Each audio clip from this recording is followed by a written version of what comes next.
sistema al querido Eddie Small, a nuestro gurú Eddie Small. ¿Ya estás listo, querido Eddie? ¿Cómo te va? Muy buenas tardes, muy buenas noches. Puesto como un calcetín, buenas noches a todos, al auditorio de Sin Censura que tanto quiero y amo, a ti Vicente, a todo tu equipo de producción, tanto frente y vuelta. También le mando un abrazo a Meme, que vi que la estuvieron ahí muele toda la semana por envidiosos, porque lo que yo digo es que Meme lo que debería de hacer es que le debería decir a este cuate, ahora me lo acreditas, ahora te voy a levantar una denuncia y me vas a acreditar y vas a tener que presentar las pruebas de lo que dices que me pagan. Yo creo que ya es momento de ponerle los puntos sobre las IES a toda esta bola de golpeadores. Querido Eddie, déjame mandarle un saludo a Bernardino Ortega, que nos manda un superchat de $10 y dice: nuestros hechos hablan más que 1,000,000 de palabras. Con máscara o sin máscara, el INE es otro partido más de la oposición. Gracias, Bernardino Ortega, por apoyar este espacio libre como el viento. Eddie, a ver, dame tu opinión, porque tú te has movido toda tu vida en el mundo de la moda. Aquí en Sin Censura nos haces el honor, tenemos la honra, tenemos la gran oportunidad de escucharte hablar de otros temas. Pero, por ejemplo, Roberto Palazuelos, que se vive en este mundo de los mis reyes, de lo que está a la moda, del color de la piel perfecto, de el convivir con machuchones, presumir que cuando era joven o más joven andaba con los hijos de los expresidentes en el avión presidencial y todas estas cosas, y ahora pues lo colocan en una posición que creo es inmerecida. Movimiento Ciudadano lo tiene como candidato del partido a la gubernatura de Quintana Roo. Dame tu opinión, Eddie, de personajes como este.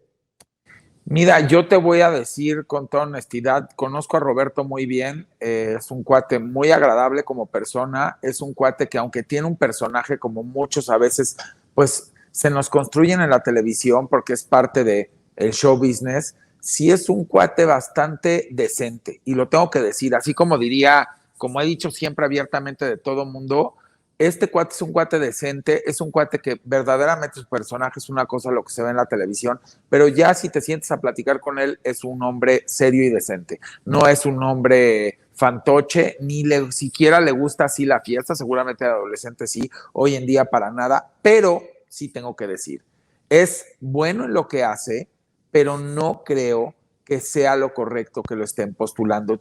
Tú sabes muy bien que yo jamás juzgo por lo que te dedicas ni por ningún tipo de cosa. A mí no me gustan mucho los juicios, en general no, me gusta más bien el análisis y el análisis profundo con sustento y fundamento. Entonces, te daré mi sustento y fundamento. Yo creo que Quintana Roo requiere de una persona que haya vivido durante muchas décadas en Quintana Roo, que entienda la problemática de Quintana Roo, que solamente no ubique que Quintana Roo es turismo y se acabó, por supuesto que lo es y es un motor del Estado, pero también hay muchísima gente sufriendo, muchísima gente olvidada en Quintana Roo, muchísima gente nativa de allá, que definitivamente no se le ha volteado a ver, apenas en este sexenio se les está volteando a ver, lo cual lo agradezco y lo digo con mucho orgullo porque el gobierno federal ha hecho un esfuerzo a nivel nacional por voltear a ver a los que yo les llamo los olvidados, porque sí los tenían olvidados, pero a final de cuentas Quintana Roo necesita también a alguien que entienda de todo el tema de orden en seguridad pública, de todo el tema también de gestión política, de gestión administrativa, de entender que se tiene que ver un reordenamiento también territorial. ¿Por qué? Porque ha habido muchos abusos en el tema ejidal en general, y hablo de todo el estado.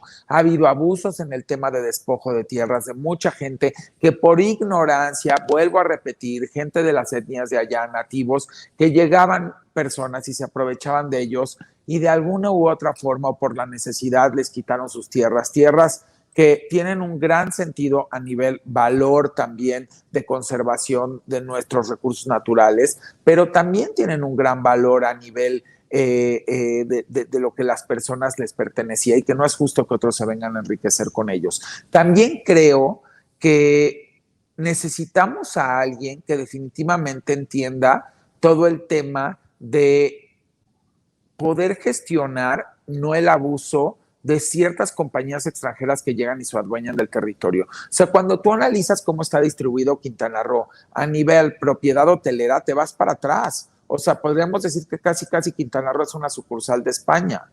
O sea, lo cual también es que creo que no ha habido alguien que realmente se haya puesto bien la camiseta. Creo que todos han buscado a Quintana Roo como un tesoro, como un botín, y han hecho un gran negocio de Quintana Roo. Y lo digo en serio y con mucha honestidad y sobre todo con mucha transparencia, porque vuelvo a repetir, o sea, como persona yo le respeto. También creo que Quintana Roo no está necesitando a alguien que no le gusta la austeridad, que no le gusta el tema de respetar las instituciones en el sentido de, como tú decías, pues él ya platicó en muchas entrevistas, no es algo que se diga de él. Él mismo lo ha platicado entrevista tras entrevista. Me supongo que mucho antes de pensar en que se iba a lanzar de esta manera, pues platicó que viajaba en el TP-03, en el TP-04, que le hablaba a Lupita y le decían que preparen las casas de Fonatur, que porque se iban a ir de fin de semana y bla, bla, bla. Bueno, él contó sus experiencias y güey, ahí por lo menos estás hablando de alguien que, pues, finalmente dice las cosas como va, pero pues no era el deber ser, porque pues es en lo que todo mundo estamos en contra, ¿no? Creemos que los recursos del Estado le pertenecen al pueblo y que realmente la gente que se dedica al tema de puestos políticos o puestos públicos, pues son grandes administradores de los recursos del pueblo. Y si no tomas con esa responsabilidad, que no son tus recursos, que verdaderamente te pusieron ahí para velar por la mejor gestión de los recursos que con gran esfuerzo el pueblo aporta, entonces estás equivocado. Entonces, por todas esas razones y muchas más, creo que no es un postor que realmente dignifique en ningún sentido a lo que yo creo que los quintanarroenses están buscando. Acabo de estar hace 2 semanas en Nuevo León y lo digo como anécdota. Pues empecé a platicar con algunas personas y me decían, no, o sea, nos equivocamos otra vez gravísimo. Y yo les preguntaba, ya no me digan que se equivocaron, más bien yo les pregunto, ¿por qué si ustedes presumen de ser uno de los estados con mayor PIB, con mayor, vamos a decir, nivel educativo, porque pues así lo presumen, con una, pues también que no es innegable, un motor a nivel manufactura, infraestructura del país? ¿Por qué si presumen ser tan avanzados mentalmente y tan analíticos y tan como echados para adelante, votaron por alguien así? Digo, ellos mismos me decían 2 personas, no, pues es que votamos por el Bronco y ahora votamos por un tonto. Yo digo, pues sí, pero los tontos son ustedes, perdón, porque el voto lo da en masividad el colectivo. Y si el colectivo votó por eso, pues pareciera que el colectivo no le está importando nada, ni su prójimo, ni su estado, ni realmente un proyecto serio. Y dicen ahorita ellos, me comentaban, y todos los fines de semana estamos esperando una nueva pantomima, un nuevo circo, en vez de realmente estar trabajando seriamente. Y están muy arrepentidos. Y yo lo que creo es que yo no soy de partidos, yo no soy, más bien yo, como siempre he dicho, mi partido es México y los mexicanos. Y creo que siempre que vayamos a votar por alguien, hay que hacerlo con análisis, con razonamiento, con sustento y con fundamento. Y quien no nos entregue ese paquete, no tenemos por qué votar por él o por ella. Creo que ya hay que ser más serios en eso porque es el presente y el futuro de nuestro país.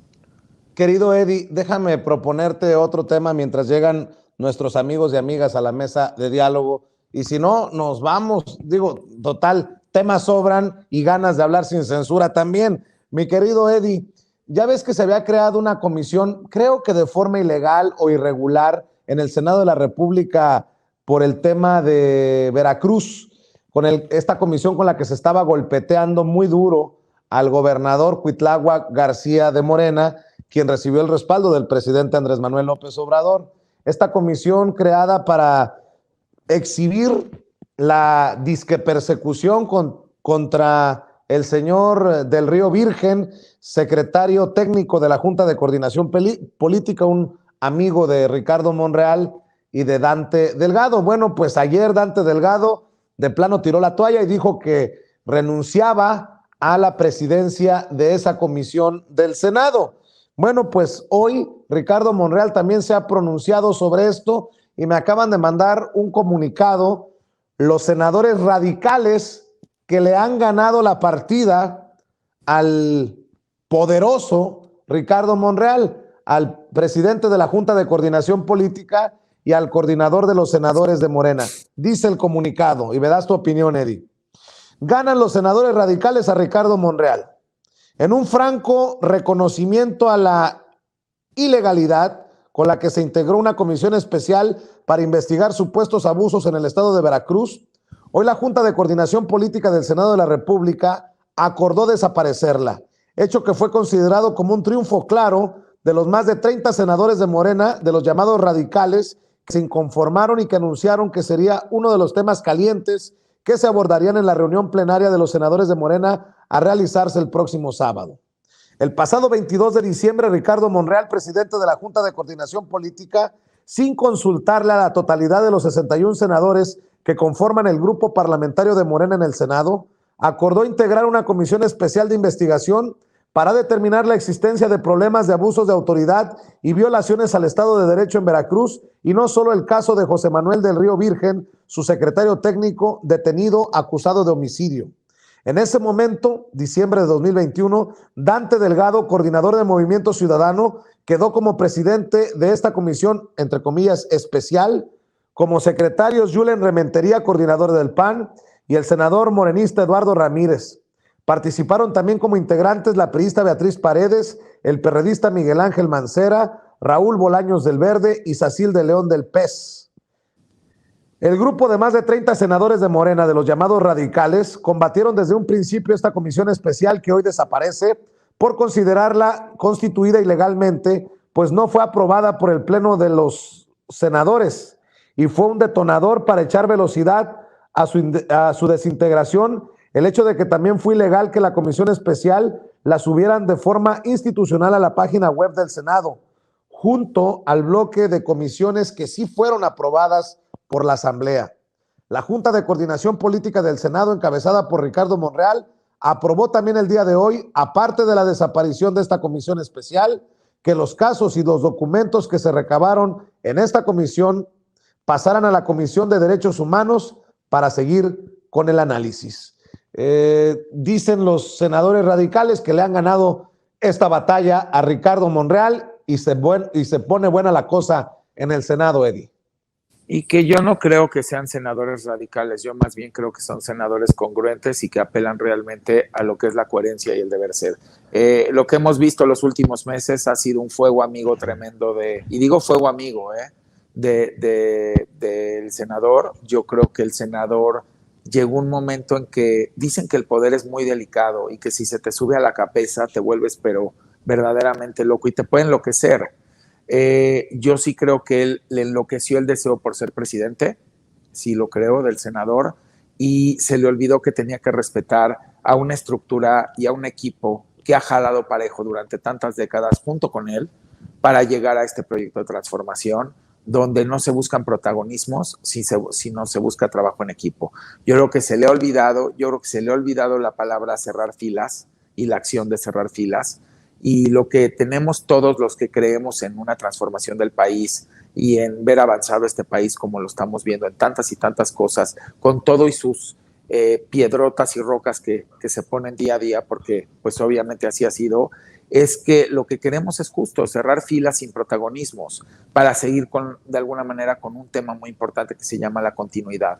Y ahorita todos debemos de velar por la continuidad de la 4T, porque si no, ¿de qué serviría invertir en un Tren Maya? ¿De qué serviría invertir en un Santa Lucía, en el tren transísmico, en Dos Bocas, en hacer todos los programas de bienestar, en buscar que se esté ordenando más todo el tema del sistema de justicia? Porque todo es una construcción, es picar piedras, primero poner los cimientos y levantar un edificio, pues lleva su tiempo.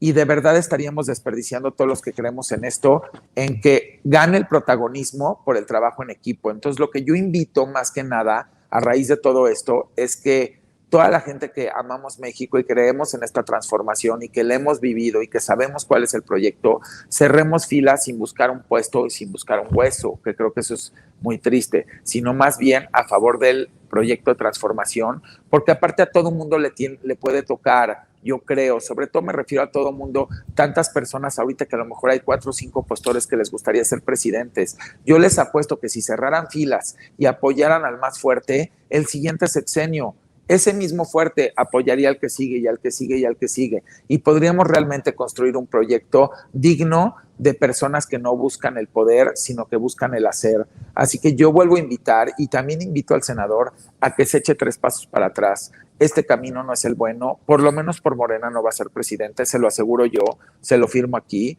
Y pues esa gente que decía que correrlo del partido yo no creo que sea lo mejor, pues al amigo hay que tenerlo cerca y al enemigo también hay que tenerlo cerca. Así que siempre decimos en el argot, a veces de los equipos, que la gente se corre sola, no es necesario correrla, la gente se termina corriendo sola. Entonces, pues bueno, pues en este caso aplaudo a los senadores que han apelado a la coherencia y congruencia y que sí han entendido lo que es la lealtad. Y la lealtad no es ciega, la lealtad es un acto de honor, es un acto de valor y es un acto de fraternidad. Quien cree que la lealtad es ciega está equivocado, porque por supuesto que eso no es lealtad, eso simplemente se llama ser convenenciero y creo que eso es lo que ha sido un poco el ojalá y cambie de verdad. Y un aplauso. Y bueno, con esos indignos representantes como el que había traído a Vox y todo lo demás en esa comisión, bueno, pues era de burla, ¿no? O sea, yo creo que ahí salvaría a Beatriz Paredes, porque pues ella sí creo que por lo menos tantito es mucho más congruente que los demás que mencionaste antes, ¿no? Déjame saludar en esta mesa de diálogo a la doctora Leticia Calderón Chelius, experta en asuntos migratorios e investigadora del Instituto Mora. Doctora, ya le entramos a los temas con Eddie Small. ¿Cómo le va? Muy buenas tardes. Muy buenas noches. Ay, Vicente, estoy escuchando y ya me asusté porque Eddie no da ni tantita chance, directo, o sea, directo y durísimo. Yo soy como más cuidadosita y diría las cosas distinto y más allá de que comparto la opinión, bueno, pues me impresiona no solo de escucharlo ahorita, sino del tiempo que tengo escuchándolo y realmente pues lo felicito porque no cualquiera es tan directo y con esa elegancia también. Mira, yo diría algunas cosas. Oiga, doctora, mire, antes de que me dé su opinión, nada más para que quede claro, Ricardo Monreal escribió en Twitter: la comisión para investigar actos de ilegalidad en Veracruz podrá desaparecer, pero la necesidad de justicia no se detendrá. Válgame Dios. Como si nada más en Veracruz hubiera injusticias, suponiendo sin conceder, querida doctora. Perdón, ahora sí.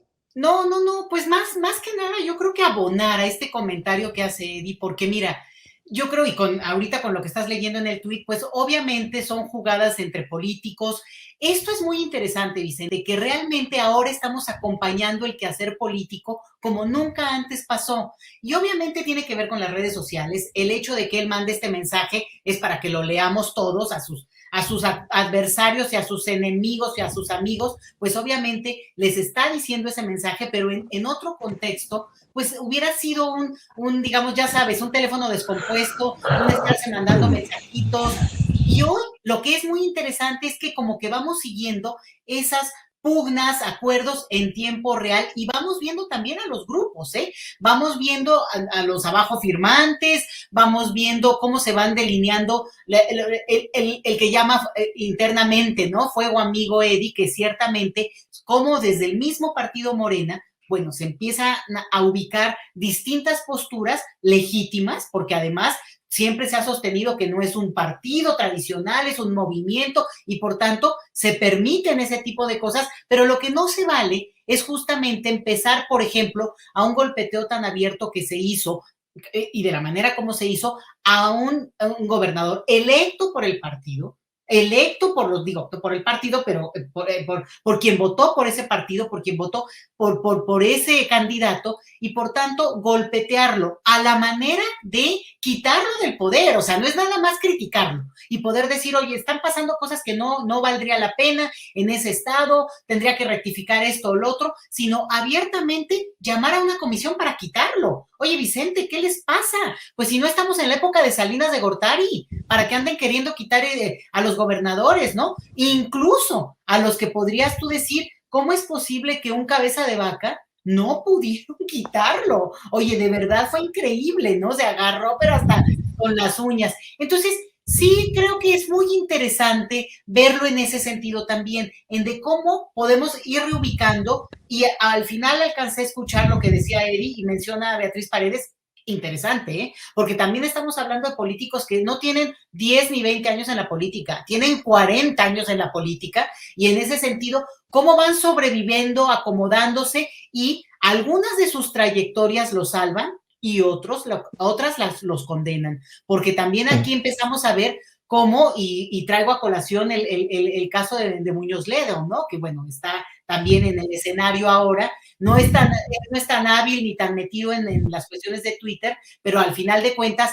es la manera también como dan a conocer algunas de sus posiciones. Y lo menciono a él porque, bueno, como un político de tanta trayectoria, también al final de cuentas se desmarcó de un cambio y de una digamos, movilización interna del partido, que poco a poco él dijo, pues me voy con los adversarios del propio partido, que en este caso es lo mismo que estaba haciendo Monreal, de amiguito de Dante Delgado. Entonces, yo creo que eso es fascinante, estar viendo en tiempo real cómo se mueve la política y que acuerdos habrá todavía, pero de repente se le sale a uno o un comentario o una ironía, te permite entender muchas más cosas que nunca antes habíamos podido acompañar de esta manera, Vicente.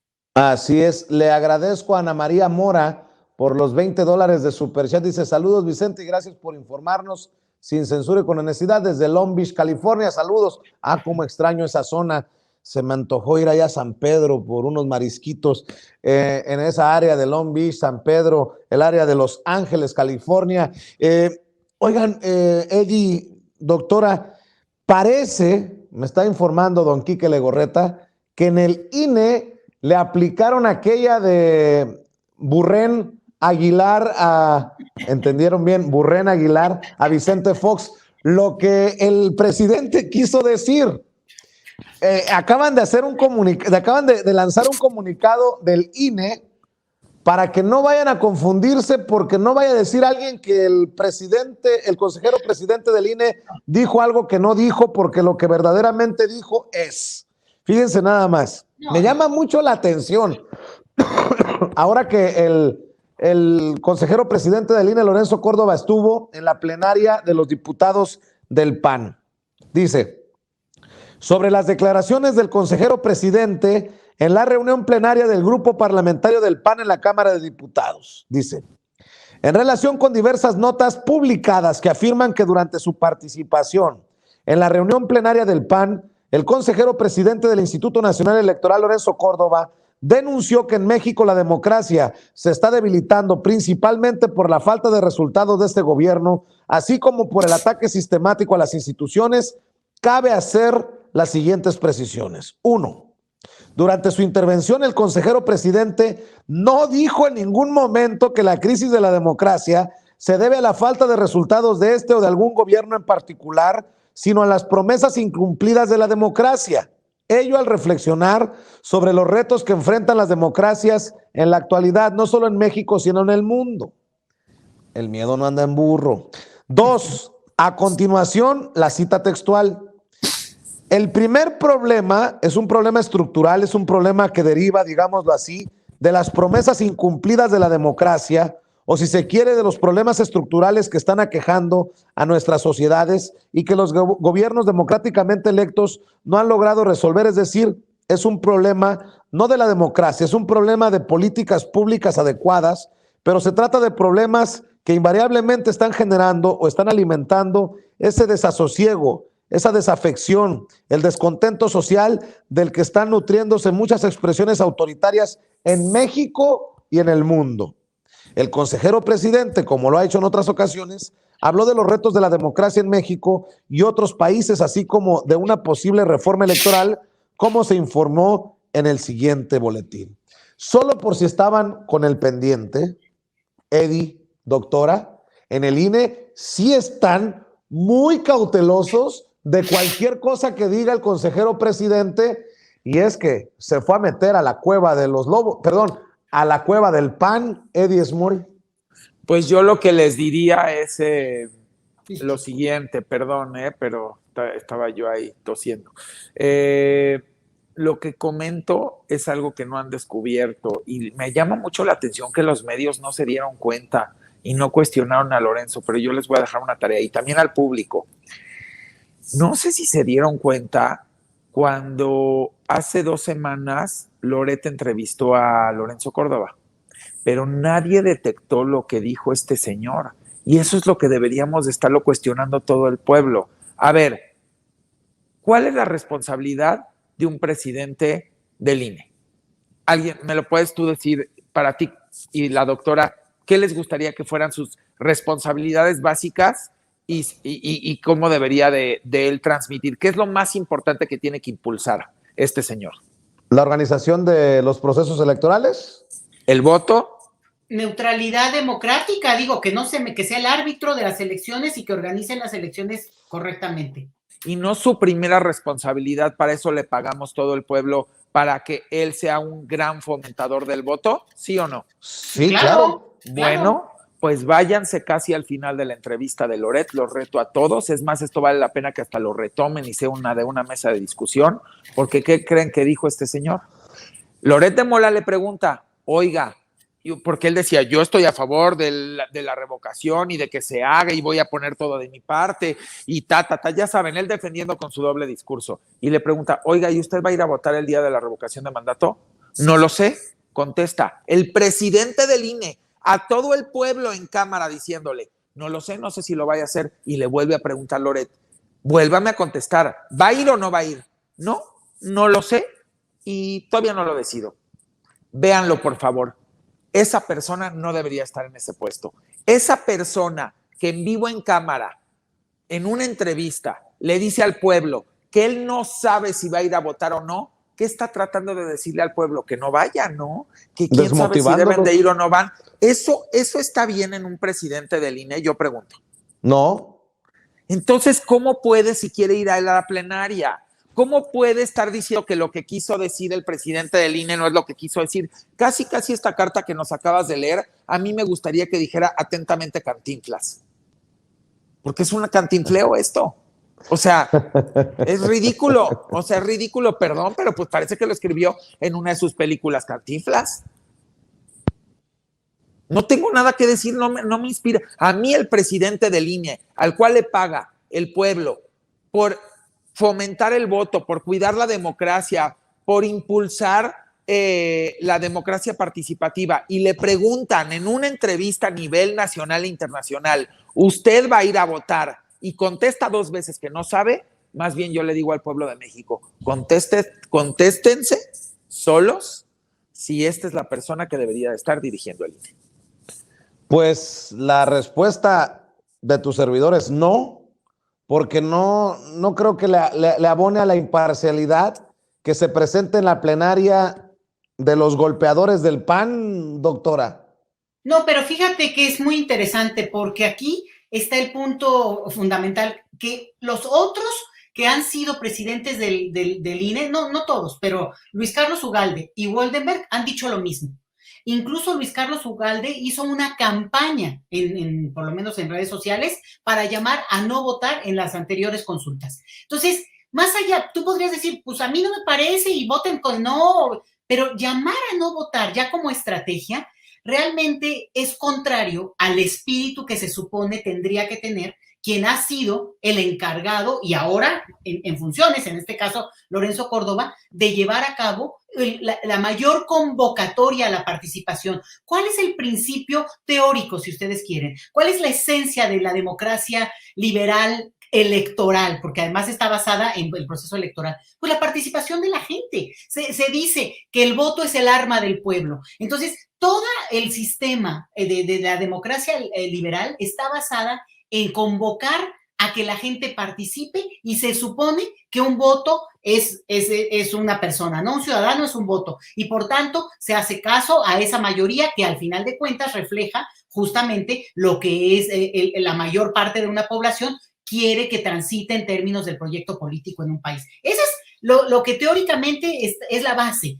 Aquí el punto es cómo ha habido esta narrativa que la han ido construyendo, por eso hago alusión a los otros presidentes que fueron presidentes del INE en su momento, porque es el mismo mensaje, es deslegitimar, es descalificar, es bajarle el tono. Ni es tan importante, hay ustedes con sus votaciones. Cuando yo sí te digo que por años, Vicente, en términos por lo menos de la academia, a la cual también pertenecen estos sectores, una de las discusiones fuertes ha sido la de otras formas de participar y convocar a la población para que se movilice por la vía democrática, que siempre va a ser el voto. O sea, lo que más podemos dejar como una herencia es justamente que sea por la vía de elecciones, de dirimir nuestras diferencias en un proceso electoral y con la fuerza de nuestro voto, y no es posible que la descalifiquen y la pateen de esa manera. Entonces, el hecho de que ahora se presente Lorenzo Córdoba primero a un evento de un partido político es realmente inaceptable. Y te voy a decir por qué. Porque no va a ir a un evento de Morena o no va a ir a otro evento de otro partido. Ni lo van a invitar, pues. Pero a lo que voy es inaceptable, es innecesario, no tiene por qué exponerse, es más, no tendría por qué tener tiempo, se supone que está trabajando en otras cosas, él no está para andar dando ponencias privadas, ¿no? Habría que preguntarle si no le pagaron por la ponencia. Y entonces aquí el punto es, va a ir a una conferencia a la que a las pocas horas, porque las fotos ya están circulando por todas partes, ahí abrazadísimo y celebradísimo por quienes están contentos de que va a ir a un aval. Otra vez, es como si tú invitas al árbitro del partido que se va a jugar a tu casa al gran festejo y todos abrazándose. El mensaje, simbólicamente hablando, es demasiado fuerte en su contra. Esa es una. Y luego este comunicado que está buenísimo, porque justamente no vayan a creer que lo que se dijo en esa reunión está queriendo atacar al presidente, no lo interpreten así, sino está hablando de una dimensión más teórica, más panorámica de las democracias y sus peligros. Pues mira, esa es una discusión que podemos tener en el ambiente académico, ahí hay toda un posicionamiento en torno a cuáles son realmente los alcances que debemos pedirle a la democracia, si la democracia es meramente un sistema de refrendo del poder político o de la transición y del intercambio de la propia élite que se va pasando el poder, o la apertura y la puerta para que también digamos, entren otras voces, otros proyectos, que es lo que hemos vivido en un país como México, o es esta democracia que simplemente pues tendría que administrar, ¿no? Que tendría que administrar esto electoral y no comprometerla,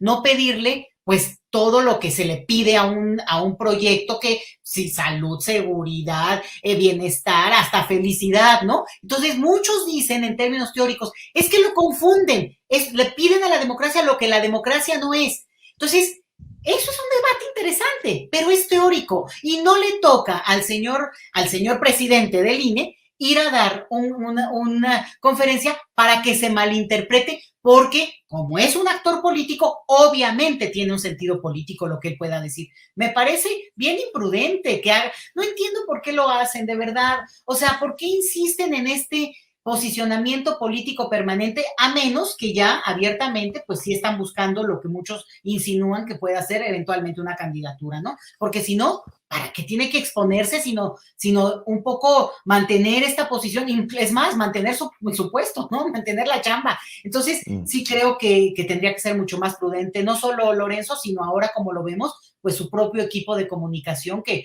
parece ser que le pone bastantes trampas, Vicente. ¿Puedo interrumpir y decir algo? Porque sobre lo que están diciendo, perdón, pero viene mucho a colación.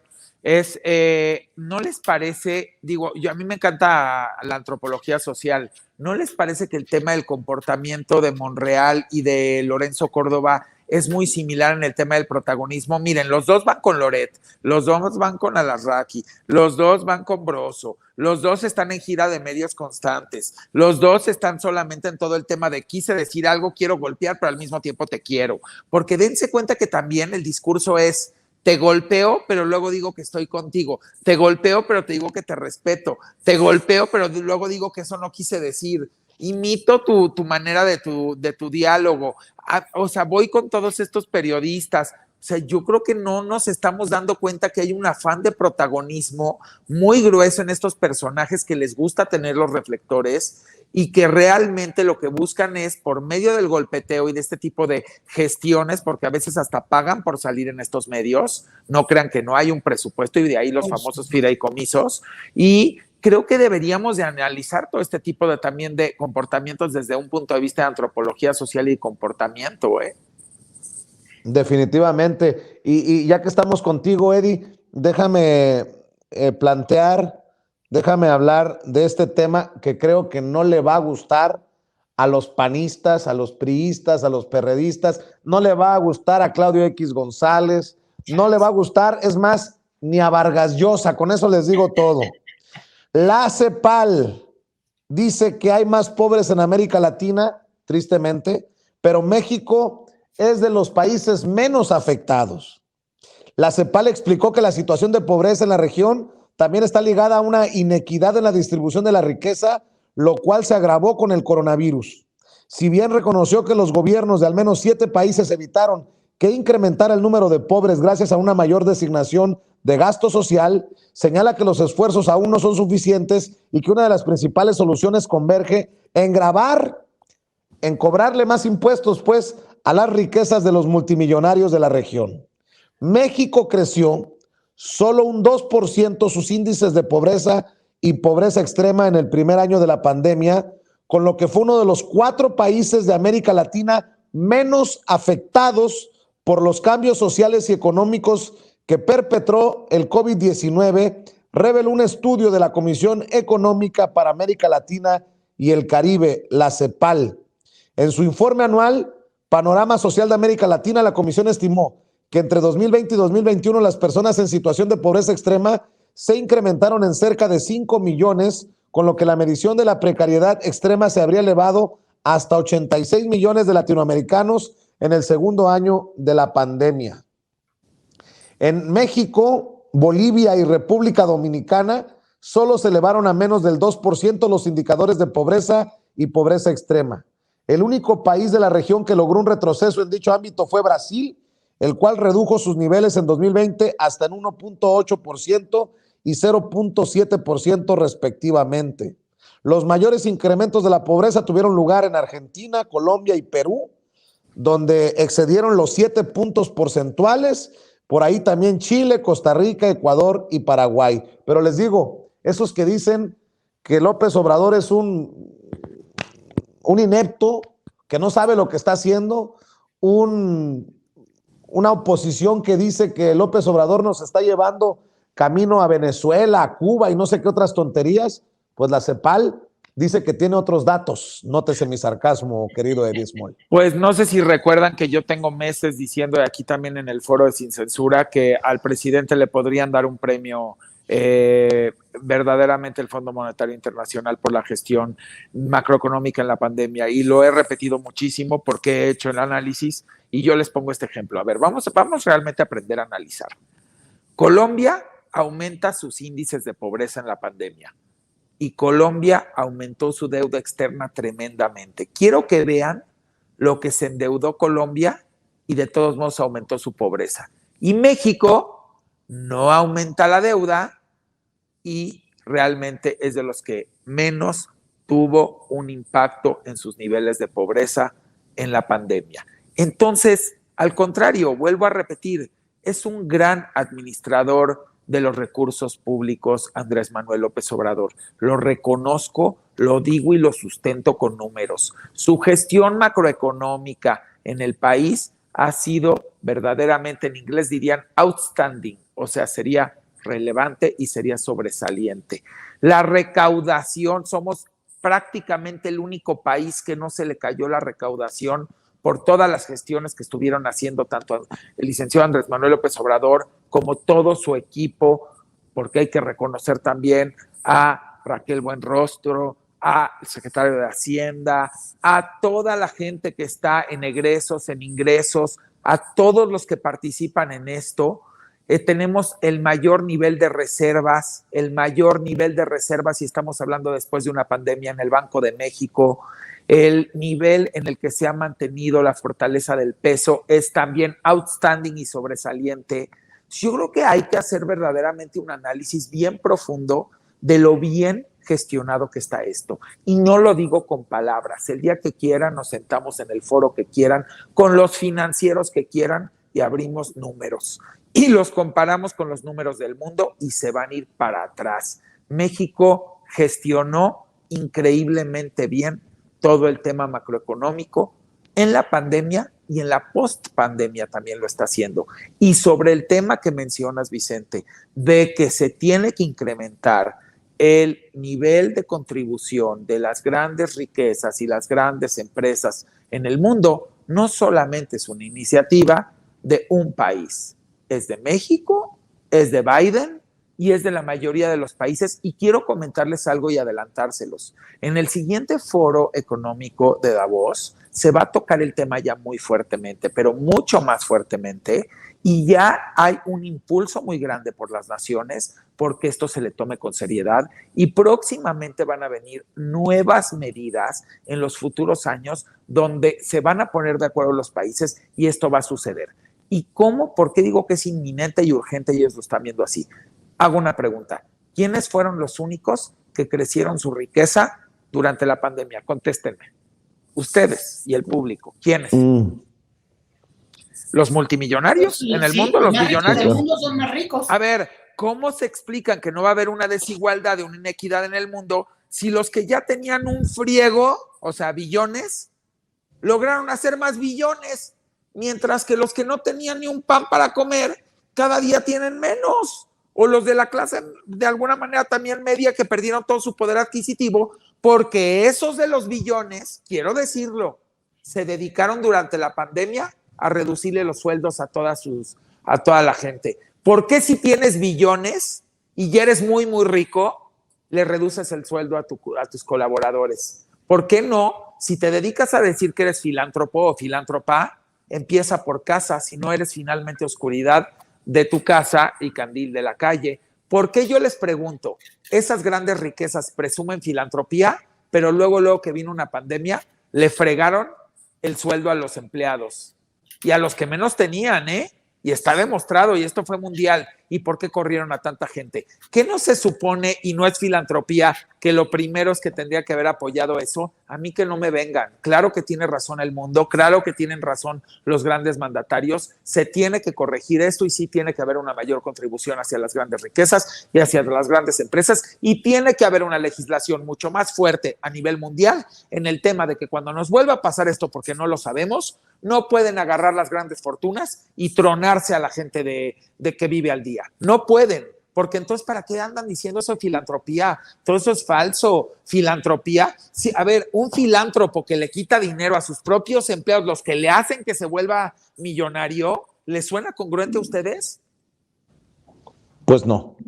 Bueno, pues puro doble discurso, caray. Querida doctora Leticia Calderón Chelius, también te escucho a ti con tu opinión acerca de esto que planteo. No, pues me encanta oír a Eddie, porque yo sí soy bien intensa, pero me la gana, oye.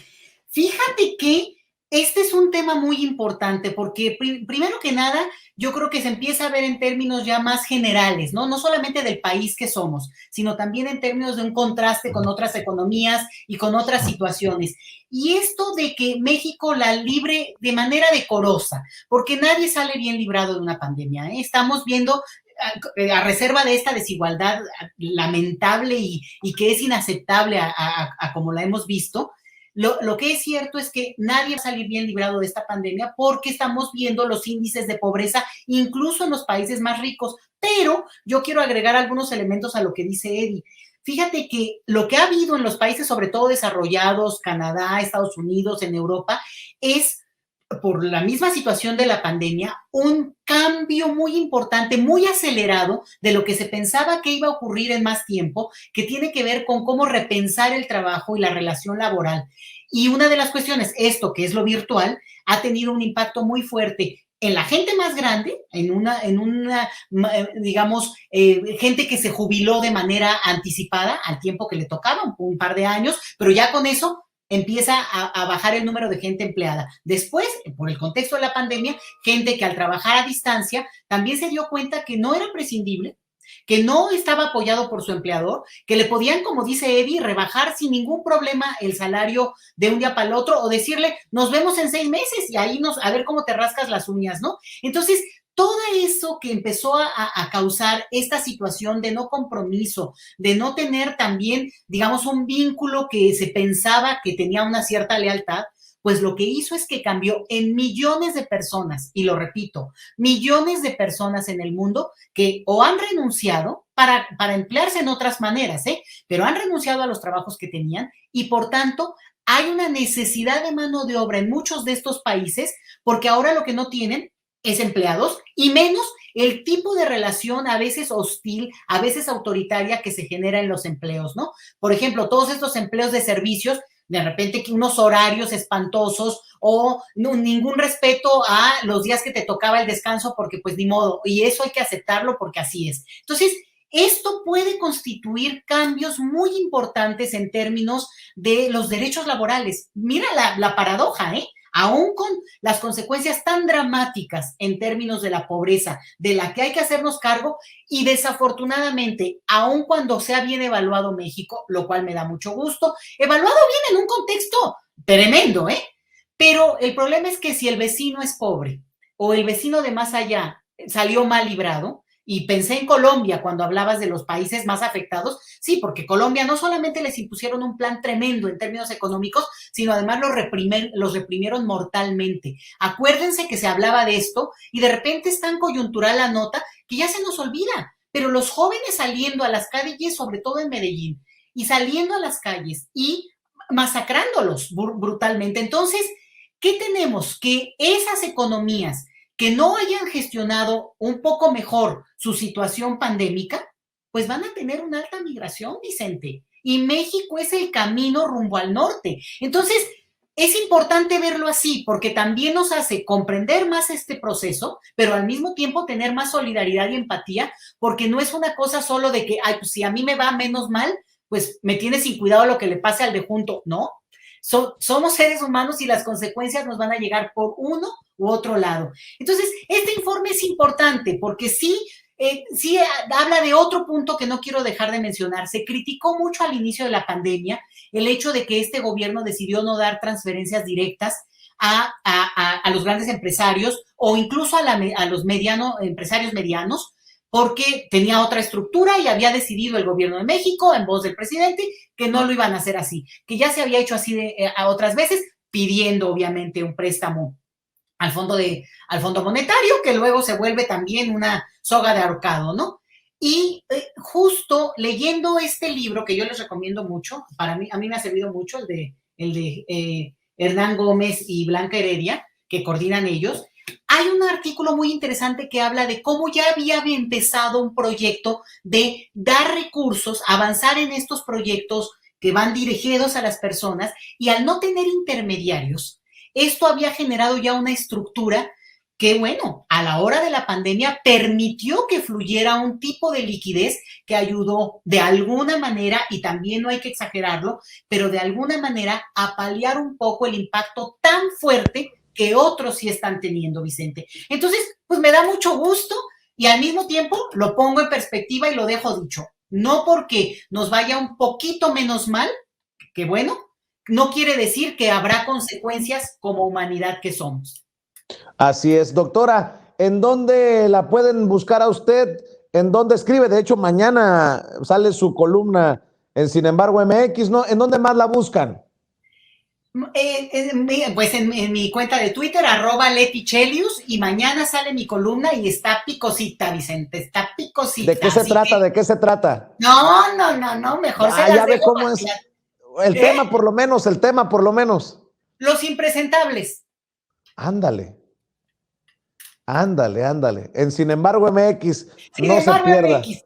Te la mando luego. Gracias, Vicente. Y Eddie, un abrazo y gracias por permitirme compartir contigo este espacio. Muchos besos. Se nos fue Eddie Small. ¿Qué pasó? Pero me alcanzó a mandar mis besos, ¿eh? Te mando un abrazo, doctora. Muchas gracias.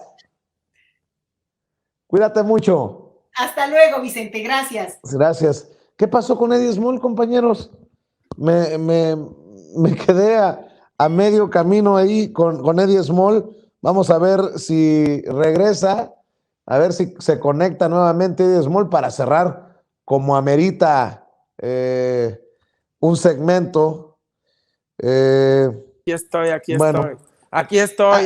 Sí, ahí estás, mi querido Eddie. Dije, ¿qué pasó? Estaba yo mandando un beso a la doctora Chelius y ya sabes que siempre me cortan. Acuérdate que a mí siempre me cortan, me tienen siempre están enojados conmigo porque no aguantan siempre. Imagínate que el otro día no sabes qué cosas me pusieron de no puede ser posible que tú defiendas y tú deberías de estar paseando y haciendo. O sea, la gente no entiende.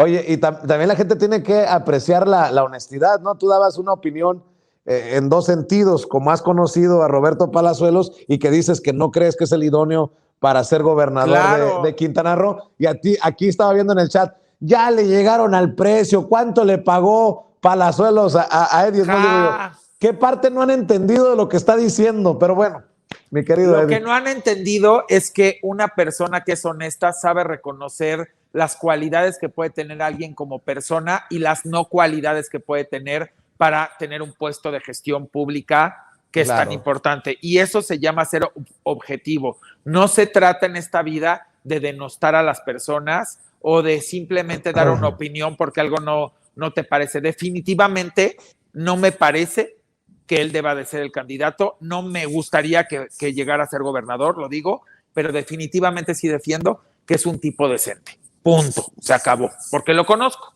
Y sí puedo hablar desde que lo conozco. O sea, alguien que no lo conoce personalmente no podría hablar de él, ¿verdad? Pues sí, pero definitivamente. Sí, querido Eddie, ¿por qué no cerramos invitando a la gente para que te apoye en redes sociales? Claro que sí, me pueden seguir en el Twitter @edismol con su palomita azul y en el Instagram @edismol_ oficial. Y acuérdense, en esta vida hay que ser analíticos, objetivos, fundamentados y sustentados si queremos que nuestra opinión sea tomada en serio, sea fuerte y sea firme. Muy bien, pues te mando un abrazote y nos vemos aquí en la próxima mesa de diálogo, querido Eddie. Te quiero mucho, Vicente, y un beso. Igualmente. Y un abrazo a todo tu público y a tu equipo y a la doctora Chelius. Gracias. Es el gurú de la moda, el querido Eddie Small, hablando con nosotros sin censura. Amigos, amigas, regresamos en breve, pero mientras seguimos hablando sin pelos en la lengua, sin censura, usted puede suscribirse a nuestros 3 principales canales en YouTube. Sin Censura Media, en donde tenemos más de 1.600.000 suscriptores, Sin Censura TV, en donde tenemos más de 1 millón de suscriptores, y en Sin Censura Presenta, en donde queremos llegar muy pronto a los 100,000 suscriptores. Si usted ya está inscrito en Sin Censura Media, suscríbase en Sin Censura TV. Si ya está suscrito en Sin Censura TV y Sin Censura Media, suscríbase a Sin Censura Presenta. Recuerde que es gratis, no tiene que sacar un solo centavo de su bolsillo para apoyarnos. Dele clic en la campanita para que los señores y señoras de YouTube envíen las notificaciones cuando estemos transmitiendo en vivo y en directo o estemos subiendo videos.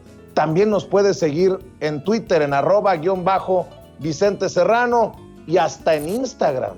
Ojo, también estamos en Instagram. Son nuestras redes sociales y con el apoyo de ustedes seguimos creciendo, porque con ustedes todo, sin ustedes nada.